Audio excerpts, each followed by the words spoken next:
A graça de Deus está aí na sua vida. E aqui que vem uma coisa importante. Muitas vezes pode acontecer que a graça de Deus que visita você seja uma tribulação. Aqui é que vem o problema. Acampamento Fortes na Tribulação. Vamos falar de tribulação. A graça de Deus não é somente quando você reza e recebe consolações espirituais. A graça de Deus pode acontecer numa desgraça aparente. Para os nossos olhos cegos, é uma desgraça. Para os nossos ouvidos moucos, é um silêncio de Deus. Mas se você pede a Deus a graça de ouvi-lo sempre, a graça de enxergá-lo sempre quando Ele visita você, você irá reconhecer, mesmo que seja uma tribulação. Deixa eu dar um exemplo. Existe um santo na Igreja Católica que é xará do nosso Papa e é irmão de congregação do nosso Papa. Chama-se São Francisco de Borja. Ele é como o Papa Francisco, e como o Papa Francisco ele é jesuíta. Mas antes de ser jesuíta, aconteceu uma coisa.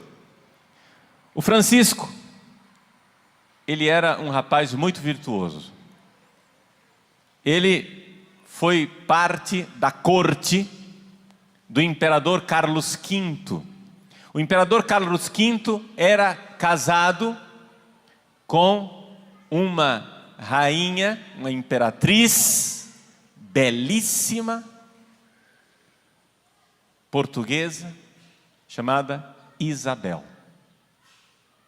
Essa belíssima rainha Isabel, dizem, não é? E a gente vê pelas fotos da época, dizem que, fotos não, pinturas, né? Desculpa, das pinturas da época, dizem que era uma mulher belíssima, belíssima. Então a rainha recebeu o Francisco, o pequeno Francisco, que era pajem lá na corte, e Francisco tinha uma admiração extraordinária por essa rainha, por essa imperatriz. Essa mulher linda, que não era somente linda de rosto, mas era linda nas suas virtudes.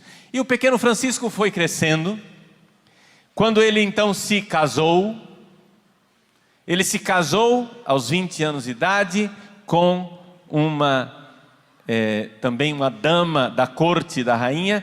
A rainha deu como esposa a ele a Leonora, né? A dama da corte mais linda que havia. Então os dois se casaram, viveram um santo casamento, tiveram 8 filhos. Com a graça de Deus, foram agraciados, foram abençoados por Deus com 8 filhos. Se você acha que 8 filhos não é uma graça, mude sua cabeça e vire católico. Filho é graça, tá? Filho é graça. Filho não é desgraça. Filho não é coisa ruim. Se converta. Se você está chocado porque eles tiveram 8 filhos, é sinal de que você precisa de um choque mesmo. Esse choque chama-se catolicismo. Muda de cabeça. O fato é que os dois se tornaram esposos. Ele foi nomeado marquês. Mas depois de um parto, a rainha, a belíssima rainha Isabel, faleceu em Toledo.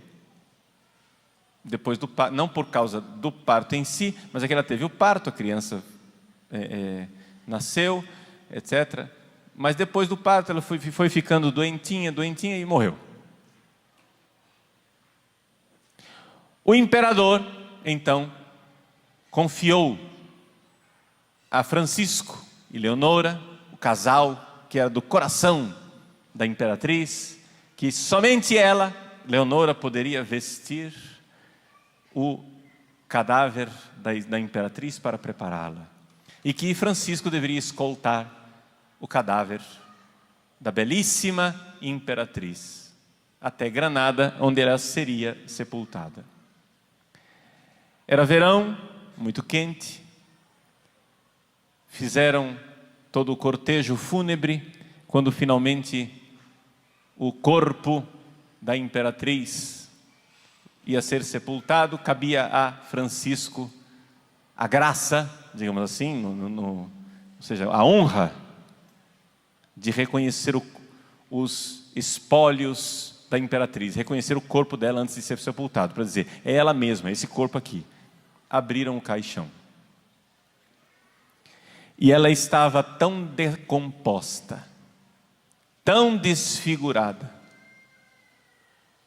o cadáver estava tão horrível, que todo mundo, quando abriu a tampa do cadáver, do caixão, todo mundo saiu, porque o cheiro era insuportável. Francisco ficou ali diante daquele cadáver decomposto, daquele rosto comido de vermes, e disse para si mesmo: onde está a minha imperatriz? Onde está a minha bela rainha, a quem eu devotei os meus dias de serviço? Onde está aquele rosto que tantas vezes eu admirei e contemplei? E dali para frente ele jurou para Deus que nunca mais serviria um rei mortal, mas somente serviria o rei que não morre, o rei que está no céu.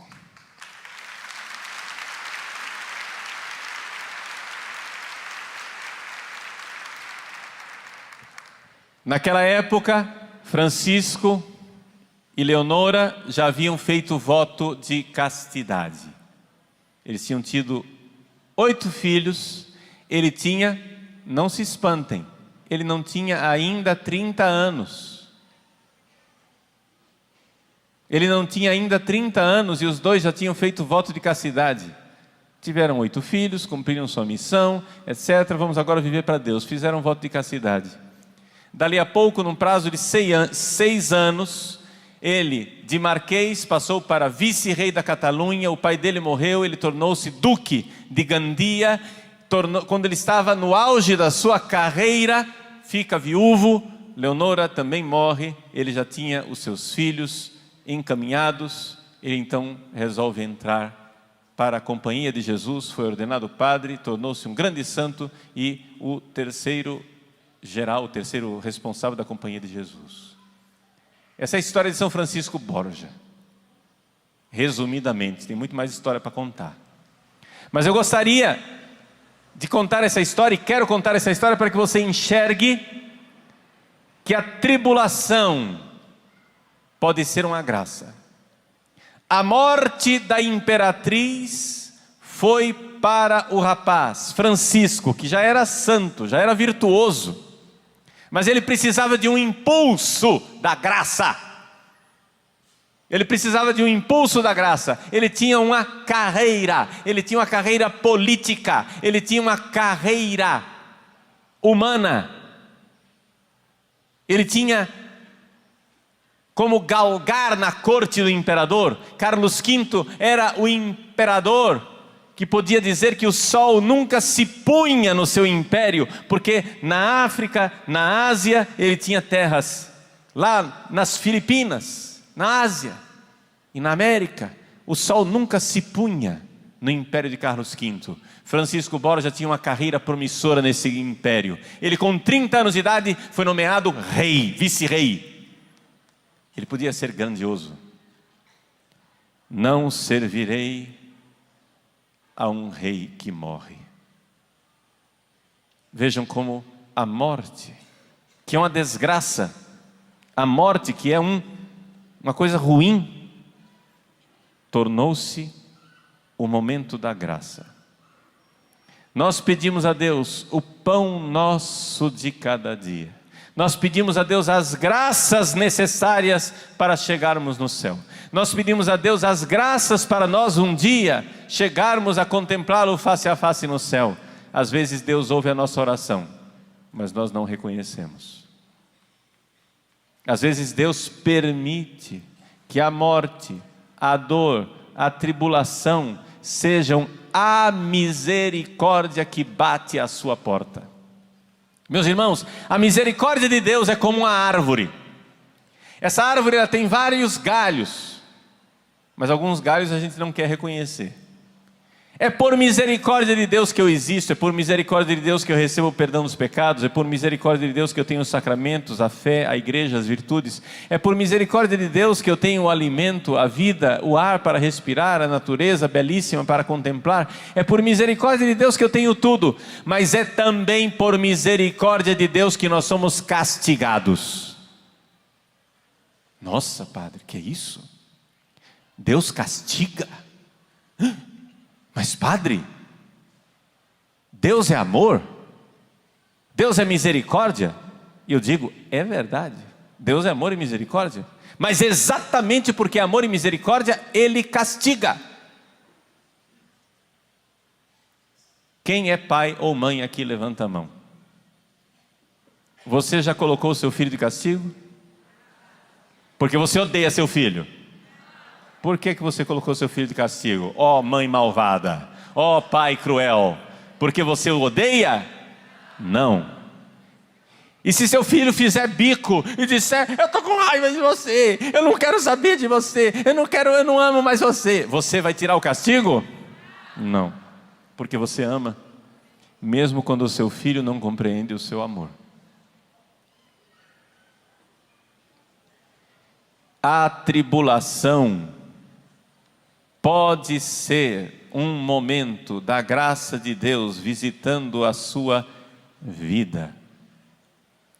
Deus pode estar batendo à porta. São Máximo, confessor, um grande santo da igreja, que viveu no primeiro milênio, século VII, São Máximo disse assim: os idiotas clamam a misericórdia o dia inteiro, quando ela se manifesta não a reconhecem. Deus pode estar batendo à sua porta, assim como a imperatriz Isabel, falecida e morta, ali foi um momento de graça divina para São Francisco Borja. Deus pode estar chamando você e dizendo, corações ao alto, não sirva mais a uma imperatriz mortal, sirva a um rei que nunca perece. Pode ser que você estivesse querendo bens materiais e diante dos bens materiais destruídos, Deus diz a você, acumulai tesouros no céu, onde nem a traça come e nem a ferrugem corrói. Pode ser que seja Deus visitando você, e você não está enxergando. Quantas e quantas vezes eu já ouvi confissão de pessoas, senhoras, por exemplo, atribuladas, mães de família, que dizem assim, padre, eu rezo tanto pela conversão da minha família, e minha família não muda nunca, e eu só vejo as coisas precipitando, e cada vez piores, e eu digo, minha filha, você tem certeza que você está rezando pela conversão da sua família? Ela disse, estou, padre. Então você faz parte da sua família? Faço, padre. Reze pela sua conversão, porque a primeira pessoa que Deus quer converter é você. A tribulação pode ser exatamente um grito da misericórdia de Deus que está dizendo para você, pare de colocar coisas mundanas no lugar de Deus. Pare de ofender a Deus, buscando a felicidade num bem-estar, numa calmaria, numa paz aqui na terra, quando Deus na verdade quer te prometer o céu e quer que você eleve o seu coração. Onde está a sua esperança? Onde está a sua esperança? A sua esperança está ancorada no céu, ou sua esperança está agarrada ao Titanic que afunda? Onde está a sua esperança? É no céu ou no navio que afunda? Então pare de pedir a próxima música. Pare de ficar entretido com a orquestra. Corações ao alto. Então vejam que aqui o Pai Nosso continua. Tem mais 3 pedidos. Esses 3 últimos pedidos são pedidos negativos. São pedidos para tirar o empecilho, aquilo que está atrapalhando a gente de ir para o céu. Primeiro empecilho, o mais radical de todos, o que realmente pode fechar a porta do céu para nós, é o pecado. Perdoai-nos as nossas ofensas, assim como nós perdoamos a quem nos tem ofendido.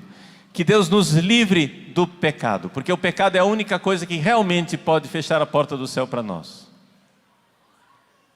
Mas nós pedimos realmente que Deus perdoe os nossos pecados? Outro dia,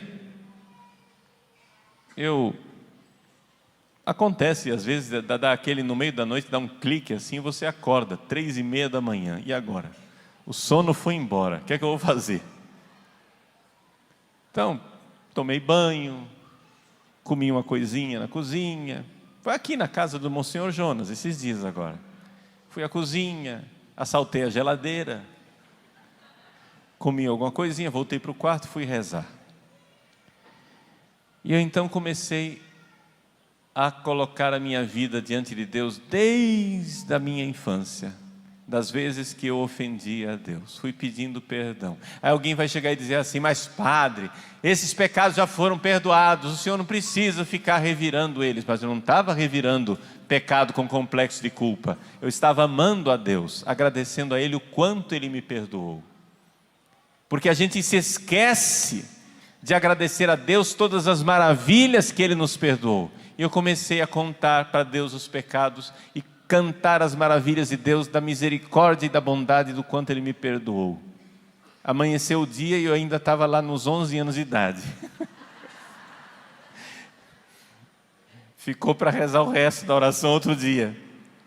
Mas quantas coisas maravilhosas Deus nos perdoa. Perdoai-nos as nossas ofensas, é o perdão de Deus. Eu falei para vocês, nos 4 primeiros pedidos, o quanto Maria era um modelo de oração, mas aqui eu não posso fazer isso.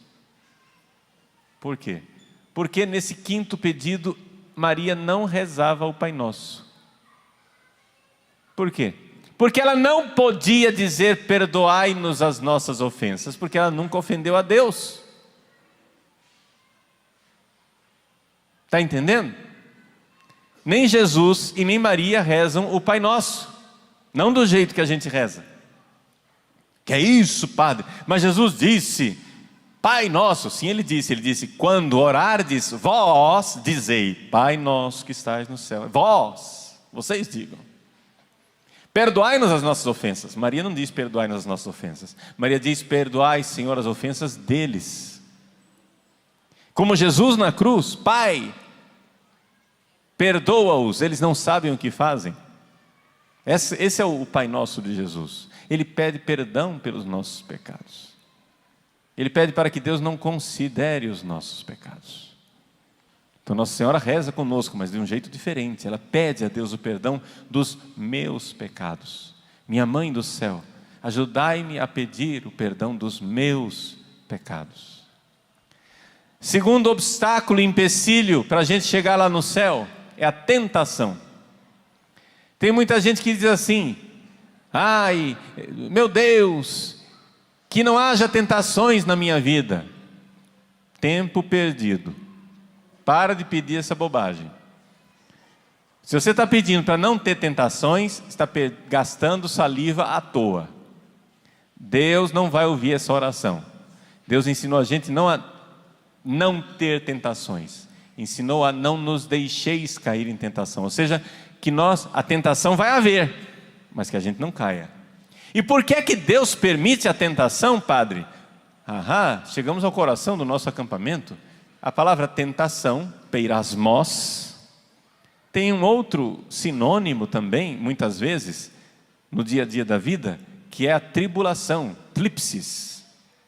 Ou seja, a tentação pode ser feita, uma tentação pelo diabo, para que você caia e peque. Mas pode haver um tipo de tentação que não vem do diabo, não é essa que Jesus fala no Pai Nosso, mas em todos os casos, só para esclarecer, existem as provações, as tribulações, que são um convite a nós sermos melhores, são um convite a nós amarmos mais. Então, quando a gente vê que existem tribulações que são um convite de Deus para nós amarmos mais e sermos mais generosos, nós então entendemos por que é que Deus permite que o diabo nos tente. Por que é que Deus, que é bondoso, misericordioso, amoroso, permite que esse coisa ruim, né, esse tinhoso, esse encardido, como dizia o Padre Léo, fique escorraçando a gente? Porque Ele quer ver o nosso amor. A gente mostra o amor quando a gente luta por uma pessoa, é ou não é verdade? As pessoas que você ama são as pessoas pelas quais você lutou. É a famosa história de Santo Antão, narrada na vida escrita por Santo Atanásio. Santo Atanásio escreveu a vida de Santo Antão. Santo Antão era um padre do deserto que vivia, né, dedicando sua vida de oração como eremita, sozinho no deserto. Um dia Antão foi atribulado terrivelmente por Satanás. O diabo apareceu para ele em forma de mulher, e Antão clamou a misericórdia de Jesus. A mulher foi embora. Aí apareceu em forma de touro, de tigres, de cobras, de répteis, etc. E o alarido foi tão grande, que conta Santo Atanásio, que a confusão daquela tentação foi tão terrível que até a parede desabou. E Santo Antão ficou lá, firme, rezando e pedindo misericórdia. Quando as tentações passaram e o diabo foi embora, Jesus apareceu. Aí Santo Antão olhou para Jesus assim e disse: bonito, né? Bonito para sua cara, agora que você vem aparecer. Bom, Santo Antão não disse isso de forma irreverente, como eu estou dizendo aqui. Ele disse de forma mais educada. Santo Antão disse assim: Senhor, onde estáveis quando eu mais precisei de vós?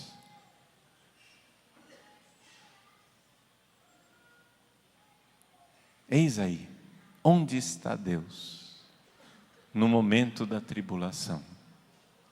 Onde está Deus?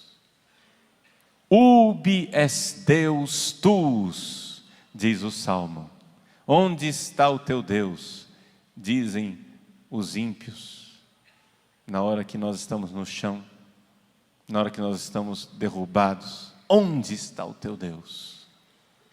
Jesus então olhou para Antão e disse: Antão, eu estava o tempo todo aqui, mas eu queria te ver lutar.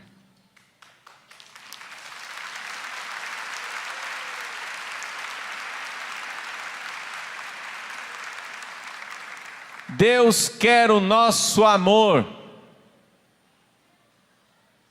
Deus, Criador do céu e da terra, de todas as coisas visíveis e invisíveis, pode tudo criar, mas tem uma coisa que Ele não pode fazer: é nos obrigar a amar. Ele dá a graça, Ele faz conosco uma aliança de amizade, Ele faz com que este cordão umbilical maravilhoso da graça de Deus vá gerando em nós esse organismo espiritual maravilhoso. Se você está na graça de Deus, você tem este organismo espiritual, você tem esta graça. Deus pode fazer isso, e Deus faz com que você tenha um organismo sobrenatural, maravilhoso, para que você possa dar a Ele um amor sobrenatural. Ele dispõe tudo, mas tem uma coisa que Ele não pode fazer: amar no seu lugar. Ele dá a graça de nós amarmos, mas Ele não vai amar no nosso lugar. Isso aí depende de nossa liberdade. Por isso, joelho no chão e peça: meu Deus, eu quero a graça de vos amar. Eu não quero mais dizer que eu vos amo somente com os meus lábios, eu quero dizer com a minha vida. Eu quero dizer com a minha vida, Jesus, que eu amo. Mesmo na tempestade, na tribulação, mesmo na miséria, na desgraça e na dor, eu amo, porque esta é a ocasião maravilhosa que nós temos de mostrar a Deus que nós o amamos. Antão, eu estava aqui, mas eu queria te ver lutar. Lute por amor a Deus. Corações ao alto, olhos fixos no céu, vá lutando e não desista. Ele vai te dar a graça. Ele dá a graça, peça a graça. Peça a graça da perseverança, peça a graça de não desanimar, peça a graça de não mudar de rumo, peça a graça de ter o seu coração fixo e ancorado no céu. Essa é a esperança cristã. Peça, peça.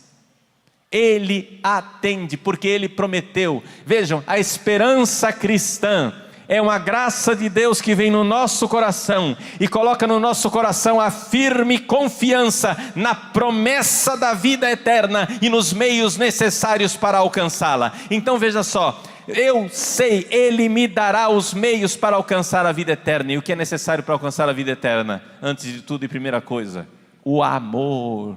Eu preciso amar Deus. Eu não quero mais somente dizer que eu amo, eu quero amar de verdade. Mas como é que Ele vai me dar isto? Peça, pedi e recebereis, batei e abrir-se-vos-á, buscai e encontrareis, vos será dada uma medida calcada, sacudida, transbordante em vosso regaço, o amor de Deus em nossos corações infundido com abundância e generosidade. Peça, peça, Ele quer o seu amor e Ele quer dar a graça de você amá-lo. Ame, veja a misericórdia de Deus na sua vida. É a tribulação? Sim, mas é Deus que bate na sua porta e pede o seu amor. Vamos dar esse amor a Deus.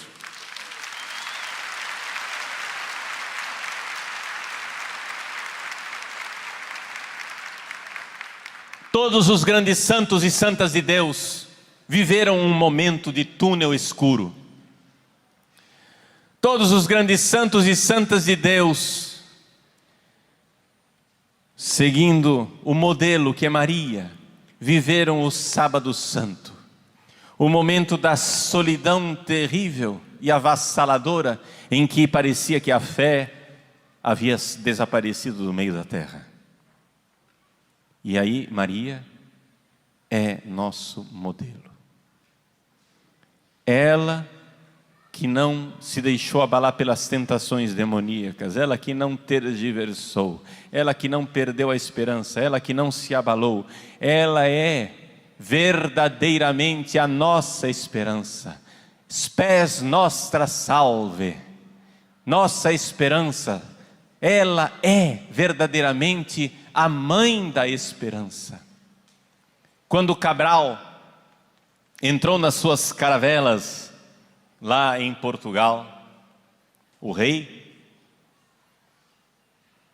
que era, aliás, pai da imperatriz Isabel, o rei entregou a Cabral o estandarte real da Ordem de Cristo e a imagem de Nossa Senhora da Esperança. A imagem de Nossa Senhora da Esperança é uma imagem com Nossa Senhora com a criança num braço e no outro braço a pomba do Espírito Santo. O Espírito que gerou o Filho em Maria. Os dois braços de Deus, os dois paráclitos de Deus, como diz Santo Irineu de Lyon, Deus Pai, para nos salvar, Ele envia as duas mãos, os dois braços de Deus enviados ao mundo, são os dois paráclitos, o Filho e o Espírito Santo.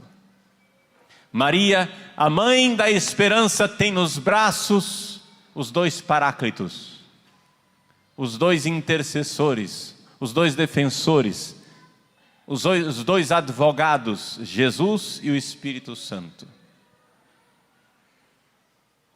Cabral trouxe esta imagem feita de pedra para o Brasil. E quando, no dia 22 de abril, se celebrou, 22 ou 23, agora a história me veio um lapso na memória. 21 descobrimento, mas depois a primeira missa, acho que é 23. Quando teve a primeira missa, olha lá no livro de história e confere, a data não importa. Quando teve a primeira missa no Brasil, eles então ergueram o altar e estava lá no altar a imagem de Nossa Senhora da Esperança. A esperança que ajudou Cabral a transpor os mares, a atravessar o mar tumultuoso e perigoso para chegar até as praias desta terra da Santa Cruz. Meus queridos, minhas irmãs, meus irmãos, também nós entremos na nau Capitânia junto com Cabral para fazer a travessia do mar desta vida. Também nós carreguemos conosco a Senhora da Esperança, a Senhora da Boa Esperança, aquela que é advogada nossa, aquela que intercede por nós, porque se você é fraco na sua oração, ela intercede por você, ela está com os dois paráclitos, abraçada com os dois paráclitos, que os seus braços de mãe sejam verdadeiramente um sinal destes dois advogados que nós temos junto de Deus, Jesus e o Espírito Santo.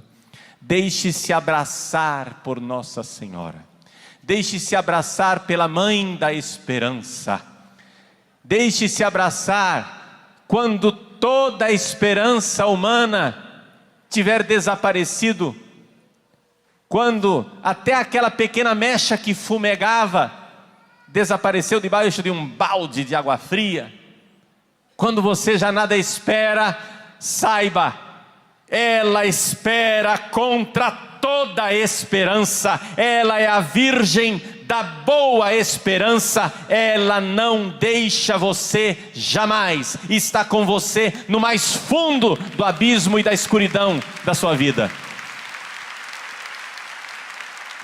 E ela é modelo de nossa esperança. Por isso, a esperança nos coloca diante de uma grande pergunta, e com isso eu concluo essa pregação. Quem sou eu? Ou seja, para responder o que é que eu posso esperar de Deus, eu tenho que responder quem sou eu. O que é que eu estou fazendo nesse mundo? Qual é a minha finalidade? Eu estou aqui fazendo o quê? Eu vim aqui de férias. Esse mundo é o quê? É um balneário? É uma estação de férias em que nós estamos aqui nesse mundo para passar um belo tempo de felicidade e alegria, um paraíso terrenal, um paraíso terrestre em que nós estaremos muito bem, obrigado, volte sempre, protegidos por Deus em todas as circunstâncias, vivendo uma prosperidade. É isso que nós somos? Jesus por acaso prometeu a alguém a prosperidade aqui nesta terra? Ou ele disse, se você quer me seguir, para lá, para o céu, renuncie a você mesmo, dia após dia, quer dizer, todos os dias, tome a sua cruz e me siga. Tome a sua cruz e me siga para o triunfo do céu, a glória do céu, a beleza do céu, quando nós veremos Deus face a face e veremos a Virgem Maria no seu triunfo de glória. Outro dia, me perguntaram, Padre Paulo, me diga uma coisa, no céu, quando a gente ressuscitar, corpo e alma, nós vamos ter roupa ou nós não vamos usar roupa? Ou seja, nós vamos ter roupas, como Adão e Eva tiveram roupas por causa do pecado original, né? Foram tecidas roupas para eles, de pele, para esconder as suas vergonhas. Isso é consequência do pecado original. Se a roupa é consequência do pecado original, então no céu a gente não vai ter roupa. Por quê? Porque no céu não vai precisar, não tem a vergonha do pecado original. Mas que indecência também no céu, todo mundo pelado, não tem condições esse negócio. Ele vai ficar lá pelado, nu, com a mão no bolso? Não tem, né? Não tem condições. Então a resposta é a seguinte: a resposta é que quando nós ressuscitarmos no céu, nós não vamos ter roupa, mas ao mesmo tempo nós estaremos vestidos vestidos com a glória de Deus. Porque, como eu sei disso?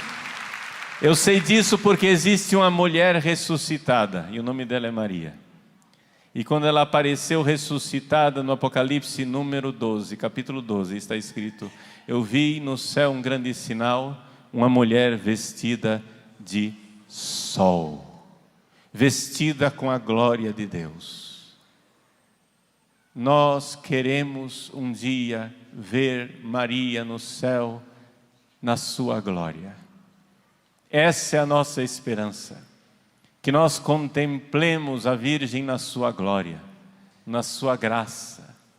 Ela, a Virgem da graça, aqui na terra, viveu agraciada, plena de graça.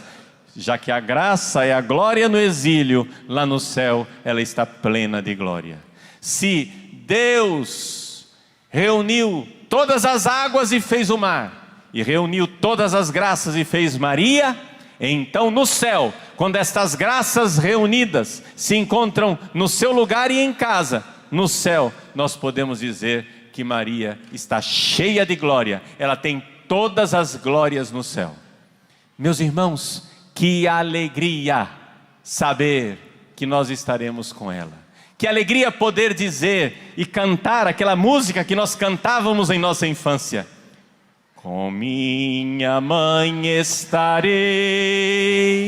na santa glória um dia, junto à Virgem Maria, no céu triunfarei. Se levante e cante. No céu, com minha mãe estarei. No céu, com minha mãe estarei. Uma salva de palmas para Nossa Senhora, a Mãe da Esperança.